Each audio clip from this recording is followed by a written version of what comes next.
ಈ ಹುಟ್ಟಿ ಬಂದ ಶುಭ ದಿನವೇ ಈ ರಾಖಿ ಹಬ್ಬ ಬಂದಿತ್ತು ಸೋದರಿಕೆಯೊಂದು ವರವೆಂದು ಈ ರಾಖಿ ಸಾಕ್ಷಿ ಹೇಳಿತ್ತು ತಂಗಿಯು ಹುಟ್ಟಿದ ಕ್ಷಣ ಅಣ್ಣನ ಪದವಿ ಹುಟ್ಟಿತು ತಂಗಿಯು ಹುಟ್ಟಿದ ಕ್ಷಣ ಅಣ್ಣನ ಪದವಿ ಹುಟ್ಟಿತು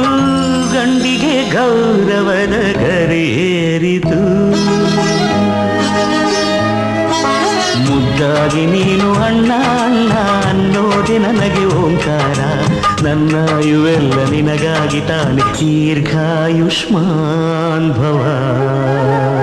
ಅಣ್ಣ ತಂಗಿಯರ ಈ ಬಂಧ ಜನುಮ ಜನುಮಗಳ ಅನುಬಂಧ ಜೀವಕ್ಕೆ ಕೊರಳು ದೇಹಕ್ಕೆ ನೆರಳು ನಾವಾಗಲೆಂದು ಹರಸುತ್ತಿದೆ ಈ ರಕ್ಷಾ